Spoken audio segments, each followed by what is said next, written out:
Well, hello, everybody. I missed yesterday, but I'll just continue where I left off. We're on day 3 of The Chosen, 40 Days with Jesus. It's book 1 from their series. It's called Represent. If anyone would come after me, let her deny herself and take up her cross daily and follow me. For whoever would save her life will lose it, but whoever loses her life for my sake will save it. Luke 9:23 and 24. To save our lives, we must lose them. That's a mind bender for sure, but clearly vital to understand. Jesus said it to the disciples after they'd already dropped everything to follow him from town to town. They sacrificed their careers, homes, and relationships for the man they believed was the Messiah. Life as they knew it had turned upside down, but more would be required of them, and Jesus was doubling down. He knew what lay ahead. He knew he was leaving. He knew they would become pillars of the early church, in charge of spreading the truth about salvation to the world, discipling the masses and claiming Christ in the face of imprisonment, torture, and death. They would lose their lives on earth, figuratively and literally, for the sake of all they would gain in heaven. And they did it well, because their testimonies, their personal stories of what Jesus had said and done, were potent demonstrations of his transformative love and power in their lives.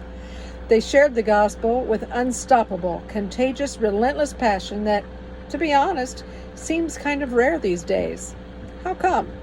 Well, for starters, they weren't in love with themselves or their own stories. They weren't branding their Christian narratives for maximum personal benefit, approval, or sympathy, or for clicks or likes.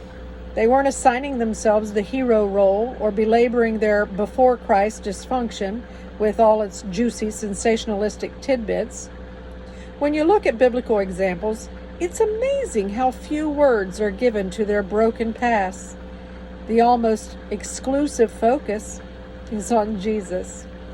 Take Mary Magdalene. The fact that she was delivered from 7 demons is a crucial aspect of her testimony because it showcases Jesus' authority and why she responded to him the way she did. And then, that's it. That's all the detail we need to know. In other words, her autobiography wouldn't have been titled The Dark Years, with 300 pages dedicated to describing the monsters within. Fascinating, sure, but powerful and effective and glorifying to the one who rescued her? Not so much. There's a reason we meet Mary subsequent to her healing, because that's where the real story is. There are a few other things we know about her. Number 1, she followed Jesus and financially supported his ministry until his crucifixion, which means she gave everything she had to follow him. Number 2, she endured the crucifixion and stayed close to Jesus while he suffered and died. And number 3, as mentioned in Delivered, she was the first person he appeared to after he rose from the dead, and she was the one he sent to tell the disciples the universe-altering news. All because the old was gone and dead. Jesus had given her new life, which means that even if you've been a believer for all of 10 minutes, those minutes are entirely more relevant than the 20, 40, or 80 years of darkness prior to your conversion. Reason being, we're called to represent Jesus and to die to the lives he saved us from. When we do that, and when he stays the hero of our story, our words and lives become real-time, potent demonstrations of his transformative love and power.